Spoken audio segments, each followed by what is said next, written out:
Good morning dear students. हमारा आज का जो टॉपिक है वो है अल्फा पार्टिकल स्कैटरिंग एक्सपेरिमेंट, या इसका दूसरा नाम भी है प्यारे बच्चों गीगर मेरेस्टन एक्सपेरिमेंट। सर रदरफोर्ड ने एटम को अच्छे से समझने के लिए, क्योंकि जिस समय ये एक्सपेरिमेंट हुआ था प्यारे बच्चों 1908 से 1913 के बीच, यानी उस 5-6 साल तक इस एक्सपेरिमेंट पे काम चलता रहा। तो ये एक्सपेरिमेंट डियर स्टूडेंट, उस समय जो मॉडल था एटम का, J Thomson model of atom, जो कि काफ़ी सक्सेसफुल मॉडल ऑफ एटम था, और उस समय उसमें लिमिटेशंस होने के बावजूद भी उस मॉडल को काफ़ी मान्यता प्राप्त थी, यानी साइंटिस्ट कम्युनिटी उसी मॉडल को उस समय यूज कर रहे थे। प्यारे बच्चों, उस मॉडल ऑफ एटम में, J Thomson model of atom में पॉजिटिव और नेगेटिव चार्ज के बीच का जो फोर्स है उसका नेचर किस तरह का है, किस तरह उसका डिस्ट्रीब्यूशन है, उसको समझने के लिए सर रदरफोर्ड ने अपने 2 स्टूडेंट्स को एडवाइज किया, उनको गाइड किया कि एक एक्सपेरिमेंट करिए।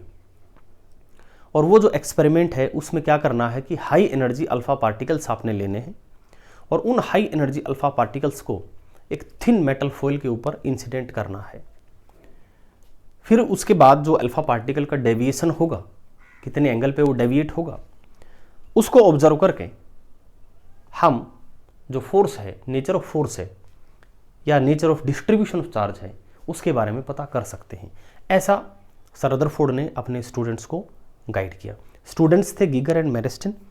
इनमें से एक तो 20 साल का ही बच्चा था, उसकी ग्रेजुएशन भी नहीं हुई थी। तो प्यारे बच्चों, इनमें से एक गीगर जो है, इन्होंने आगे जाके एक काउंटर बनाया, गीगर काउंटर जिसको कहते हैं, काफ़ी पॉपुलर हुआ वो भी।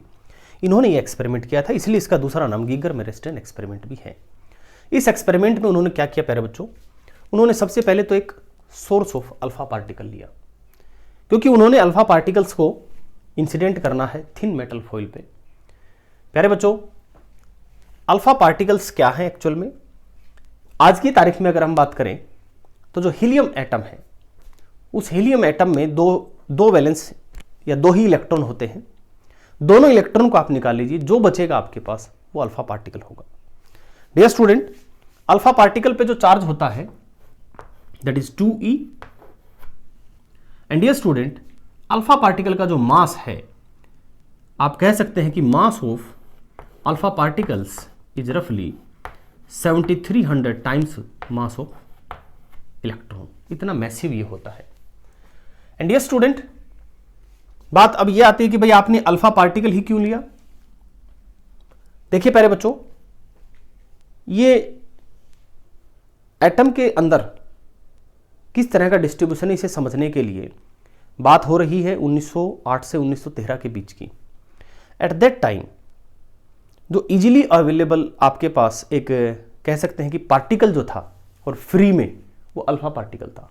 फ्री वर्ड में क्यों कह रहा हूं प्यारे बच्चों, यहां फ्री का मतलब मनी से नहीं है। जैसे आपके पास क्या क्या पार्टिकल ऑप्शन में हो सकते थे? सबसे पहला न्यूट्रॉन। आप थिन मेटल फॉइल के ऊपर न्यूट्रॉन को इंसिडेंट कर सकते थे। न्यूट्रॉन के साथ प्रॉब्लम क्या थी? उस पर कोई चार्ज नहीं था, तो वो वहां जाके एटम के साथ किसी भी तरह से वो इंटरेक्ट नहीं करता, ना वो अट्रैक्ट होता ना वो रिपेल होता। दूसरा बच्चों, न्यूट्रॉन को एक्सेलरेट करना भी काफ़ी मुश्किल है। उसके लिए आपको एक अलग से एक्सेलरेटर चाहिए, और वो एक्सेलरेटर का भी एक अलग से तरीका है। न्यूट्रॉन इतना आसानी से एक्सेलरेट नहीं होता। प्यारे बच्चों, इलेक्ट्रॉन की अगर हम बात करें कि हमने यहां इलेक्ट्रॉन क्यों नहीं लिया, इलेक्ट्रॉन के ऊपर तो चार्ज था, नेगेटिव चार्ज था और इजीली अवेलेबल भी था इलेक्ट्रॉन। डियर स्टूडेंट, इलेक्ट्रॉन के साथ समस्या ये थी कि उसका मास बहुत कम था। यानी आप ये समझ लीजिए इलेक्ट्रॉन का मास इतना कम था कि वो एटम का कुछ बिगाड़ नहीं सकता था। और वो अगर एटम के पास जाता भी तो उसका इंटरेक्शन जो एटम के साथ होता, तो वो एटम के साथ एटम को ज़्यादा इन्फ्लुएंस नहीं कर सकता था due to its very very small mass. अब बात आती है बच्चों प्रोटॉन की कि हम प्रोटॉन ले सकते थे। Dear student, thin metal foil में हमें हाई एनर्जी का पार्टिकल चाहिए था, और अगर हम प्रोटॉन को हाई एनर्जी देते हैं, यहां पर जो हमने एक्चुअल में एनर्जी की जो रिक्वायरमेंट थी हमारी, वो लगभग 5.5 MeV, इतनी एनर्जी की हमें रिक्वायरमेंट थी। अगर प्रोटॉन को हम इतना एनर्जी देते हैं तो उसकी वेलोसिटी बहुत ज़्यादा हो जाएगी, क्योंकि प्रोटॉन का मास अल्फा पार्टिकल के मास से कम है। और ज़्यादा काइनेटिक, ज़्यादा एनर्जी होने से, ज़्यादा वेलोसिटी होने से, क्योंकि टू मेक प्रोटॉन ऑफ या to make energy of proton as 5.5 MeV, the velocity of proton is very high. और इतना हाई वेलोसिटी हो जाएगा कि वहाँ पे फिर हमें रिलेटिविस्टिक करेक्शंस करने पड़ेंगे, थ्योरी ऑफ रिलेटिविटी, जिसमें मास भी चेंज हो जाता है और टाइम भी चेंज हो जाता है पार्टिकल के लिए जब वो ज़्यादा स्पीड पे मूव करता है। तो एक और वहाँ पे समस्या खड़ी हो रही थी ड्यू टू इट्स वेलोसिटी। एक और भी कारण था, प्रोटॉन का साइज अल्फा पार्टिकल के साइज से छोटा होता है, तो इंटरेक्शन करने में एक एटम के साथ वहाँ पे भी दिक्कत होनी थी, क्योंकि एटम का खुद का साइज भी छोटा है, 10⁻⁻10 मीटर। तो अल्फा पार्टिकल सबसे ज़्यादा शूट किया। प्रोटॉन के साथ एक और दिक्कत थी, उसको भी एक्सेलरेट करना पड़ता, चाहे आप कोई भी एक्सेलरेटर लेते लेकिन आपको एक्सेलरेट करना पड़ता। यहाँ जो अल्फा पार्टिकल का जो एक नेचुरल सिलेक्शन हुआ वो इसलिए हुआ कि हमने एक रेडियो एक्टिव एटम लिया, बिस्मिथ। बिस्मिथ का एटॉमिक नंबर 83 होता है और मास नंबर इसका 214 होता है। तो हमने बिस्मिथ लिया, और बिस्मिथ एक रेडियो एक्टिव मटेरियल है। रेडियो एक्टिव मटेरियल यानी जो अपने अंदर से अल्फा बीटा गामा इमिट करता रहता है स्पॉन्टेनियसली, नेचुरली। यहां से जो अल्फा पार्टिकल आ रहे थे वो नेचुरली ही उनकी एनर्जी इतनी थी, यानी हमें उसको किसी भी तरह से एक्सेलरेट करने की जरूरत नहीं थी। तो सबसे अच्छा फिर हमें यही लगा कि अल्फा पार्टिकल ले लीजिए और एक रेडियो एक्टिव सोर्स ले लीजिए, किसी तरह के एक्सेलरेटर की जरूरत नहीं थी। नाउ डियर स्टूडेंट, इसके साथ एक छोटी सी समस्या थी बिस्मिथ के साथ, और वो ये थी कि यहां से जो भी अल्फा पार्टिकल निकल रहे थे वो हर डायरेक्शन में निकल रहे थे। हमें चाहिए थे एक डायरेक्शन में, यानी we need alpha particle in a single path. ठीक है, आप ये कह सकते हैं एक सिंगल पाथ के साथ हमें चाहिए थे, एक स्ट्रेट लाइन पाथ के साथ चाहिए थे। अब यहां से मान लो अल्फा पार्टिकल है, वो बच्चों ऐसे भी आ रहा है, ऐसे भी आ रहा है, ऐसे भी आ रहा है ना, हर डायरेक्शन में अल्फा पार्टिकल जा रहा था। तो एक डायरेक्शन में अल्फा पार्टिकल लेने के लिए हमें कुछ नहीं करना पड़ा, हमने जस्ट लेड ब्रिक्स यूज किए। लेड में खास बात होती है कि वो अल्फा बीटा गामा तीनों को एब्जॉर्ब कर लेता है, अपने अंदर से जाने नहीं देता।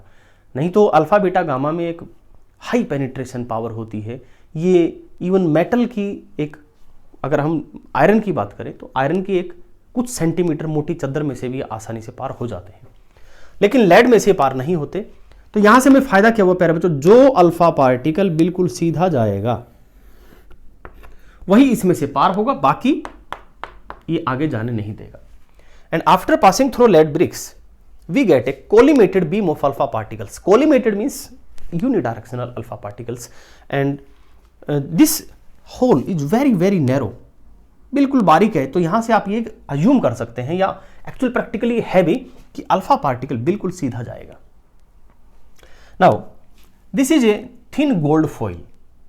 ये कितना थिन है, इसका थिकनेस है प्यारे बच्चों 2.1 × 10⁻⁻7 मीटर। इतना थिन की गोल्ड मेटल फॉइल है। अब यहां पे गोल्ड का ही सिलेक्शन क्यों हुआ? देखिए प्यारे बच्चों, इसके पीछे भी 2-3 रीजन है। पहला रीजन, आप और कोई मेटल ले नहीं सकते थे, क्योंकि गोल्ड और सिल्वर ही दो ऐसे मेटल है जिसको आप काफी थिन कर सकते हैं, क्योंकि ये मेलेबल है, काफी बारीक इनकी आप चादर बना सकते हो। बाकी को अगर आप बहुत ज्यादा बारीक करेंगे तो टूट जाएंगे, लेकिन गोल्ड में और सिल्वर में ही एक ऐसा ये प्रॉपर्टी है कि इनको आप बिल्कुल बारीक कर सकते हैं। नाउ डियर स्टूडेंट, जब गोल्ड और सिल्वर में दोनों में है तो फिर हमने सिल्वर क्यों नहीं लिया? हम सिल्वर को भी ले सकते थे। तो डियर स्टूडेंट, सिल्वर और गोल्ड में गोल्ड ही हमने सेलेक्ट क्यों किया? क्योंकि प्यारे बच्चों, सिल्वर का एटॉमिक नंबर, अगर मैं गलत नहीं हूं आप प्लीज वेरीफाई कर लीजिए, मुझे कंफर्म नहीं है, आई थिंक इट्स 47। सिल्वर का जो एटॉमिक नंबर है 47 है, और गोल्ड का जो एटॉमिक नंबर है आई थिंक इट इज 79। तो इन दोनों की अगर हम बात करें तो गोल्ड का जो एटम है it's much heavier than silver. चांदी से ज्यादा हैवी इसका एटम है, और हमें यहां जो एटम चाहिए वो हैवी चाहिए। हैवी क्यों? हैवी इसलिए प्यारे बच्चों कि हम अल्फा पार्टिकल का डेविएशन देखना चाहते हैं, ठीक है, अल्फा पार्टिकल का डेविएशन देखना चाहते हैं, अगर ये हल्का होगा एटम तो अल्फा पार्टिकल उस एटम को ही डेविएट कर देगा, फिर जो अल्फा का डेविएशन होगा वो कम होगा। आप इसको ऐसे समझिएगा कि आप साइकिल पे चल रहे हैं और आपका एक दोस्त है वो भी साइकिल पे चल रहा है, आप मजाक करते हैं उसके साथ, उसकी साइकिल को पैर से ऐसे धक्का मारते हैं, चलती हुई साइकिल को, तो प्यारे बच्चों धक्का आपको भी लगेगा क्योंकि आप दोनों का मास लगभग क्या है, सेम है। लेकिन मान लो आप साइकिल पे हैं और आपका दोस्त है वो एक ट्रक में है, अब आप उसको धक्का मारने की कोशिश करिए, उसको कुछ नहीं होगा, आपको धक्का लगेगा। तो ट्रक को तो मान लीजिए आप गोल्ड न्यूक्लियस, गोल्ड एटम, और आप इसको अपने आप को मान लीजिए अल्फा पार्टिकल। ये हमारा मेन कारण रहा, क्योंकि प्यारे बच्चों alpha particle is assumed to be at rest, ये एक अजम्पशन है इस एक्सपेरिमेंट के साथ, और ये हमें ध्यान भी रखना है कि the gold atom is assumed to be at rest with respect to alpha particles, ठीक है, इसलिए गोल्ड का जो सिलेक्शन था हमने वो किया। और इसको बच्चों थिन क्यों रखा, ठीक है, ये इसके पीछे भी एक रीजन है कि थिन क्यों रखा। थिन प्यारे बच्चों इसलिए रखा कि हम ये मान सकें, again this is second assumption, कि ये जो एक परत जो है इसमें सिर्फ एक ही एटम है, यानी अल्फा पार्टिकल जब इसके अंदर से पार होगा तो हम ये अज्यूम कर सके कि वो एक ही एटम से टकरा के आया है, क्योंकि अगर ये मोटी होगी तो फिर उसमें क्या होगा, अल्फा पार्टिकल की स्कैटरिंग 2 या 2 से ज्यादा बार हो सकती है, ठीक है, मल्टीपल स्कैटरिंग हो सकती है, तो फिर हमें आइडिया नहीं आएगा कि कितने एंगल से वो स्कैटर हुआ। मान लो पहले एटम से टकरा के वो स्कैटर हुआ यूं, दूसरे एटम से स्कैटर हुआ यूं, तो हमें क्या लगेगा वो तो यूं आया और यूं गया, बीच में क्या हुआ हमें थोड़ी पता है। लेकिन अगर एक ही एटम की लेयर होगी तो स्कैटरिंग भी एक ही बार होगी। ओके डियर स्टूडेंट, इसलिए हमने इसको थिन लिया है, ये थिन रखने के पीछे ये रीजन है। नाउ डियर स्टूडेंट्स, इस एक्सपेरिमेंट में जैसे ही थिन गोल्ड फॉइल से हम आगे बढ़े, आप देख रहे हैं कि ये हमारे पास एक स्क्रीन है, this is a zinc sulphide screen. Zinc sulphide screen में एक खास बात होती है कि जैसे ही अल्फा पार्टिकल कहीं भी टकराएगा वहां एक हल्की सी ब्रीफ फ्लैश, एक चमक सी यहां पे प्रोड्यूस होगी, और उस चमक को हम with the help of A rotatable detector microscope हम ऑब्जर्व कर सकते हैं। यानी वो चमक ज्यादा जहां पर होगी वहां पर ज्यादा अल्फा पार्टिकल आ रहे हैं, जहां पर कम होगी वहां पर कम आ रहे हैं, या आप ये कह सकते हो कि कितनी बार यहाँ पे चमक प्रोड्यूस होती है। मान लो 6 बार चमक प्रोड्यूस हुई तो इसका मतलब 6 अल्फा पार्टिकल यहाँ पे टकराए हैं। तो ये डिटेक्टर है, अल्फा पार्टिकल को डिटेक्ट करता है कि यहाँ कितने आ रहे हैं। ये अल्फा पार्टिकल की प्यारे बच्चों इंसिडेंट डायरेक्शन है। एंड डियर स्टूडेंट, ये जब अल्फा पार्टिकल डेविएट होगा आफ्टर दिस फॉइल, इसमें 1 मिनट बच्चों थोड़ा सा डायग्राम में आप करेक्शन कर लीजिएगा, क्योंकि यहाँ तक तो ये डेविएट होगा नहीं, इसके बाद ही डेविएट होगा। ओके, तो प्लीज़ लेट मी करेक्ट, और आप भी करेक्ट कर लीजिएगा डायग्राम को, ठीक है। ये एक्चुअल में यहाँ से सीधा है, उसके बाद ये डेविएट होगा, ये ऐसे आना चाहिए था, ठीक है, बच्चे ने गलत बना दिया डायग्राम, ये ऐसे आएगा, दिस एंगल इज थीटा, क्योंकि उससे पहले तो डेविएट हो ही नहीं सकता। यस, तो डियर स्टूडेंट, यहां से ये इसका हम कह सकते हैं कि ये इसका स्कैटरिंग के बाद का डायरेक्शन है, ये इसकी इंसिडेंट डायरेक्शन है, ये स्कैटरिंग के बाद की डायरेक्शन है, and this angle is known as angle of scattering या scattering angle, angle of scattering, ठीक है प्यारे बच्चों। नाउ ये हुआ हमारा इसका एक्सपेरिमेंटल सेटअप, और कौन सी चीजें क्यों ली गई उसका रीजन। इसके बाद हमने इसको ऑब्जर्व करना है कि इस एक्सपेरिमेंट के आउटकम्स क्या थे, एक्सपेरिमेंटल रिजल्ट्स क्या थे। उन रिजल्ट्स के बाद फिर हम उसका कंक्लूजन बताएंगे, एंड आफ्टर दैट एक नया मॉडल ऑफ एटम आएगा, that is Rutherford atomic model, ठीक है प्यारे बच्चों। तो हमने ऑब्जर्वेशन यहाँ पे क्या किया था, गिगर मेरेस्डेन ने, उन्होंने ये ऑब्जर्वेशन किया था कि कितने अल्फा पार्टिकल कितने एंगल पे आ रहे हैं, यानी उन्होंने 2 चीज ऑब्जर्व की। जैसे पहले थीटा फिक्स किया, मान लो 20 डिग्री है, 20 डिग्री पे कितने अल्फा पार्टिकल्स आए, 30 डिग्री पे कितने आए, 5 डिग्री पे कितने आए, 6 डिग्री पे कितने आए, ये उन्होंने ऑब्जर्व किया, and then they plot a graph, ठीक है प्यारे बच्चों। And this is one of the you can say very important and breakthrough experiment. ऐसा एक्सपेरिमेंट था जिसने फिजिक्स में बहुत सी चीज़ों को बदला, ठीक है। और जैसे कि एक माइकलसन मोरल एक्सपेरिमेंट था, उसी तरह ये भी एक बहुत महत्वपूर्ण एक्सपेरिमेंट है, ठीक है प्यारे बच्चों। Thanks for watching the video.